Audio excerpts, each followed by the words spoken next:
فضائل کا علم اس لیے اتارا ہے کہ ہر ایمان والا جب عمل کرے تو اس کو اپنے عمل کی قدر و قیمت بھی معلوم ہو کہ میں یہ عمل کر رہا ہوں، مجھے اس پر کیا ملے گا۔ جیسے تاجر کوئی آئٹم بیچتا ہے تو وہ جانتا ہے کہ کتنے میں آئی ہے، کتنے میں جا رہی ہے، کتنا نفع ہے، کتنا اصلی قیمت ہے اس کی، تو قیمت بھی جانتا ہے، نفع بھی جانتا ہے، اسی پر سادہ کاروبار چلتا ہے۔ تو رسول صلی اللہ علیہ وسلم فرماتے ہیں کہ ہر آدمی دنیا میں تاجر ہے۔ کل الناس یغدو فبائع نفسه موبقها او معتقها، حدیث شریف میں کہ ہر آدمی کی صبح شام ہوتی ہے، اور صبح شام میں وہ سودا کرتا ہے۔ جیسے تاجر صبح شام ہوتی ہے، سودا کرتے ہیں، کماتے ہیں، بیچتے ہیں، تو کہ ہر آدمی تاجر ہے، اور وہ صبح شام اس کی ہوتی ہے اور وہ سودا کرتا ہے۔ اس سودے میں بعض لوگ خسارے اور کھوٹ میں اترتے ہیں اور بعض لوگ نفع کما کر جاتے ہیں، جیسے بازار میں ہوتا ہے، بعضوں کو کھوٹ آئی، بعضوں کو نفع ہو گیا۔ تو ایسے ہی پوری دنیا کی زندگی ان کے بازار ہے، یا کھوٹ کھانے والی بھی ہے، یا نفع اٹھانے والی ہے۔ ہاں، اس لیے میرے دوستو کھوٹ کے دھندے کوئی نہ کرے۔ کوئی سمجھدار بھی کھوٹ کا دھندا نہیں کرے گا، کرے گا اپنے پاؤں پر کلاڑی کون مارے گا؟ بلکہ نفع کا دھندا کرے گا۔ اس لیے اللہ تعالیٰ نے ہم کو اپنے اعمال کی قیمت سجائی ہے، اس کو فضائل کہتے ہیں کہ تمہارے عمل پر تم کو کیا ملے گا، اس کو فضائل کہتے ہیں۔ فضائل کا علم جانے گا آدمی تو وہ اپنے عمل میں ترقی کرے گا۔ فضائل کا علم نہیں ہوگا تو اس کو رسمی طور پر ادا کرے گا، چلو کوئی ظہر کی نماز ہو گئی، ظہر پڑھ لے، عصر کی نماز ہو عصر پڑھ لے، جیسے ڈیوٹی والا اپنی ڈیوٹی کر لیتا ہے۔ اور اس کو فضائل کا علم ہوگا تو وہ یقین اور امید کے ساتھ عمل کرے گا کہ مجھے اس پر یہ ملے گا، مجھے اس پر یہ ملے گا، مجھے اس پر یہ ملے گا، اللہ سے امیدوار رہے گا۔ اور گناہ کے جو کام ہیں اس کے بارے میں وہ خطرہ محسوس کرے گا، خوف محسوس کرے گا۔ تو گناہوں سے خوف محسوس کرنا اور نیکیوں پر رغبت کرنا یہ اصل چیز ہے۔ تو اس کے لیے اللہ نے فضائل کا علم دیا ہے، اور یہ علم آسان ہے، سب سیکھ سکتے ہیں۔ ہاں، کتابوں سے بھی سیکھ سکتے ہیں، آپس کی صحبتوں سے بھی سیکھ سکتے ہیں، اس کو اللہ نے آسان کر دیا ہے فضائل کو۔ اس لیے فضائل کا علم مقدم ہے کہ پہلے فضائل سیکھو۔ مثلا صبح کی نماز پڑھی ہے تو صبح کی نماز پر کیا ملے گا؟ ہاں، آپ نے صبح کی نماز پڑھی، صبح کی نماز پر کیا ملے گا؟ تو ہم کو یہ بتایا ہے کہ جس نے صبح کی نماز پڑھی وہ اللہ کی حفاظت میں آ گیا، اب اسے کوئی خطرہ نہیں ہے۔ من صلی صلاۃ الصبح فہو فی ذمۃ اللہ، جس نے صبح کی نماز پڑھ لی تو وہ اللہ کی حفاظت میں آ گیا، اللہ اس کا ضامن ہے۔ یہ مثال ہے فضائل کی، صبح کی نماز پڑھنے والا اللہ کی حفاظت اور ضمانت میں آ جاتا ہے۔ اگر کوئی اس کو کچھ کرے گا تو کوئی اللہ کی ضمانت میں اس نے ہاتھ ڈالا،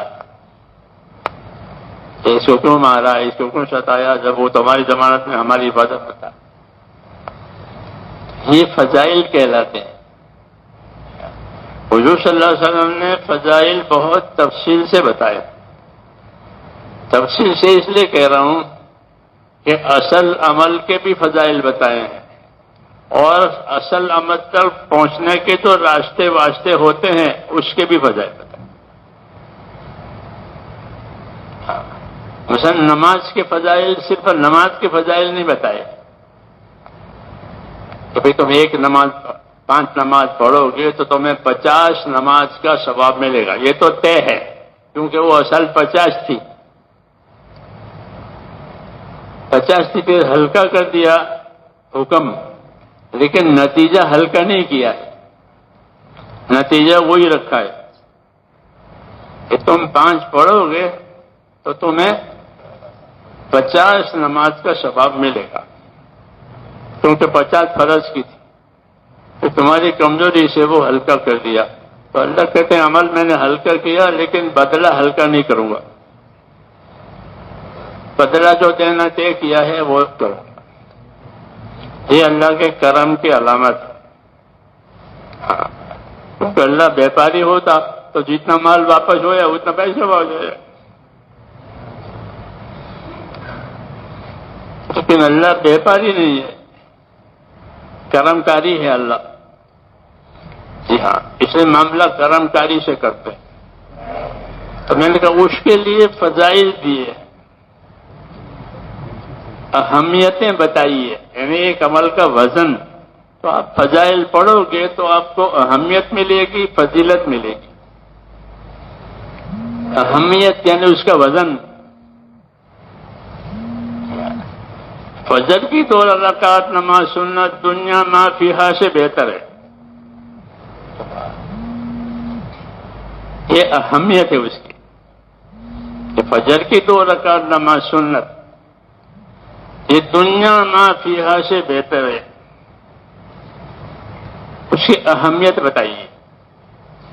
یہ حضور صلی اللہ علیہ وسلم کی فجر کی 2 سنتیں سفر میں بھی وہ ادا ہوتی تھی، حضر میں بھی ادا ہوتی تھی۔ ہاں، کیوں؟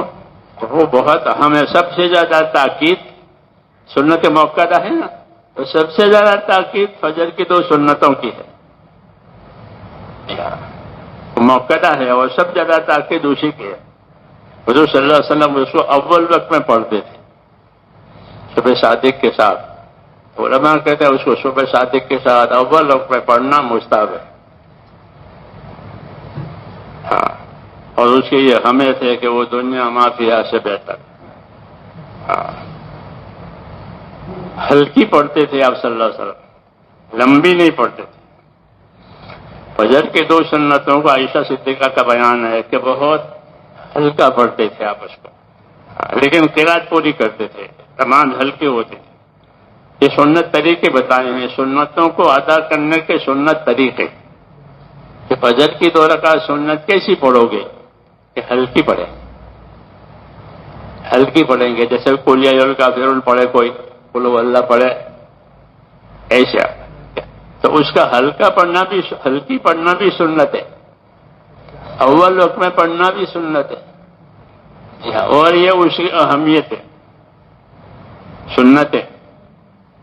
پھر اس کے بعد فرض کا درجہ ہے، تو سنتوں کی فضیلت ہے، فرضوں کی فضیلت ہے۔ اس کو دھیان رکھنے سے اپنی عبادت کا یقین پیدا ہوگا کہ جس نے فجر پڑھ لی وہ اللہ کی حفاظت میں آ گیا، اگر مر جائے گا تو اللہ حفاظت کریں گے دوزخ سے، فجر پڑھ کے مرا ہے، کیوں کہ وہ اللہ کی حفاظت میں آ گیا ہے فجر کی نماز پڑھنے کی وجہ سے، اور زندہ رہا تو اللہ کی حفاظت میں رہے گا، یہ تو اللہ کی حفاظت میں۔ حضرت یوسف ایک بہت ظالم تھا، عراق کا حاکم، جب اس سامنے کوئی مجرم گنہگار لایا جاتا تھا تو پوچھتا تم فجر کی نماز پڑھی؟ ہاں، کہ بھائی تجھے کچھ نہیں کہیں گے، تجھے کچھ نہیں کہیں گے، کیوں کہ تو ہی خدا کی حفاظت میں ہے، یہ کہتا تھا۔ تو فجر کی نماز پڑھنے والا یہ اللہ کی حفاظت میں آ جاتا ہے، مصیبتوں سے بھی حفاظت ہو سکتی ہے، عذابوں سے بھی حفاظت ہو سکتی ہے، یہ فضیلت کی مثالیں ہیں۔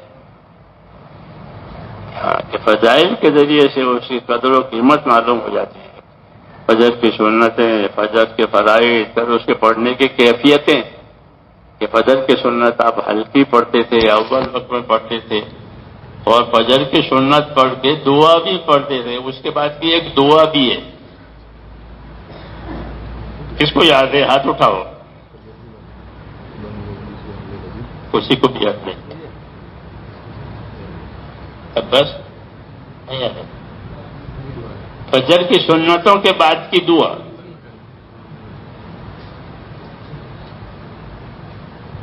اللہم رب جبرائیل و میکائیل و اسرافیل، نہیں میرا دماغ بھی کمزور ہے، روز پڑھتا ہوں، اللہم رب جبرائیل و میکائیل و اسرافیل و محمد صلی اللہ علیہ وسلم انی اعوذ بک من النار، یہ آ گئی، یہ فجر کی سنتوں کے بعد کی دعا ہے، سمجھے نہیں؟ اللہم رب جبرائیل و میکائیل و اسرافیل و محمد صلی اللہ علیہ وسلم انی اعوذ بک من النار، یہ فجر کی سنتوں کے بعد کی دعا ہے۔ اللہم رب جبرائیل و میکائیل و اسرافیل و محمد صلی اللہ علیہ وسلم انی اعوذ بک من النار۔ تو فجر کی سنتوں کو ہلکا پڑھنا، اول وقت میں پڑھنا، پھر یہ دعا پڑھنا، یوں دین بنتا ہے، عمل بنتا ہے۔ جب ظہر کا وقت ہوتا ہے، وہ سورج ڈھلتا ہے، مشرق سے مغرب کے زوال ہو گیا، جب زوال ہوتا ہے تو فرمایا رحمت کے دروازے کھل جاتے ہیں، اور جب تک نمازیں ظہر کی ادا نہیں ہو جاتی وہ دروازے کھلے رہتے ہیں۔ زوال کے بعد رحمت کے دروازے کھلتے ہیں، اور جب تک ظہر کی نماز ادا نہیں ہوتی وہ کھلے رہتے ہیں۔ تو اس کے بعد ظہر ہے، ظہر کی سنتیں ہیں، 12 رکعت سنت موقعہ ہے پانچوں نمازوں میں، یاد ہے؟ سنت موقعہ کتنی رکعتیں ہیں؟ کہ 12 رکعت، 5 نمازوں میں مل کے، یہ موقعہ ہے، اس کا پڑھنا ضروری ہے، 2 صبح کی اور 6 ظہر کی، کتنے ہو گئی؟ 8 ہو گئی، اور 2 مغرب کی 10، اور 2 عشاء بھی 10 ہے۔ یہ سنت موقعہ کہلاتی ہے، اس کی تاکید ہے، موقعہ کا مطلب یہ ہے کہ اس کو پڑھا جائے گا، تو 5 وقت کی نماز میں 12 رکعت سنت موقعہ ہے، اس لیے اس کی تاکید ہے، اس کو پڑھنا ہے۔ حضور فرماتے تھے کہ اس رحمت کے